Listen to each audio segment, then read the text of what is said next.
Colère et indignation dans les rangs du mouvement Occupy Wall Street.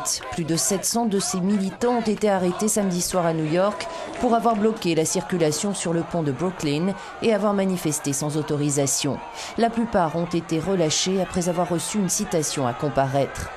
Le mouvement Occupy Wall Street, qui s'insurge contre le diktat de la finance, campe depuis 15 jours à 2 pas de Ground Zero et s'est juré d'y rester tout l'hiver.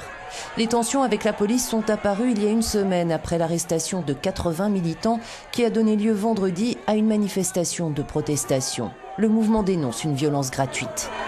Ils sont arrivés en tenue anti-émeute, dit ce manifestant, matraquant sans raison. Ils ont commencé à accueillir les gens en première ligne. Tous les noirs et bronzés qui se trouvaient devant étaient automatiquement jetés au sol. Si votre visage était couvert d'un bandana, même si vous faisiez le signe de paix, ils vous plaquaient au sol. Les images de la répression policière ont fait le tour du net, nourrissant une vague de sympathie pour les manifestants. La mobilisation des New-Yorkais commence ainsi à faire des émules à travers les États-Unis. Ce samedi, des manifestations anti-crise ont eu lieu à Boston, Denver, Chicago, San Francisco et Los Angeles. Occupy Wall Street a aussi reçu le soutien des syndicats des enseignants et des transports.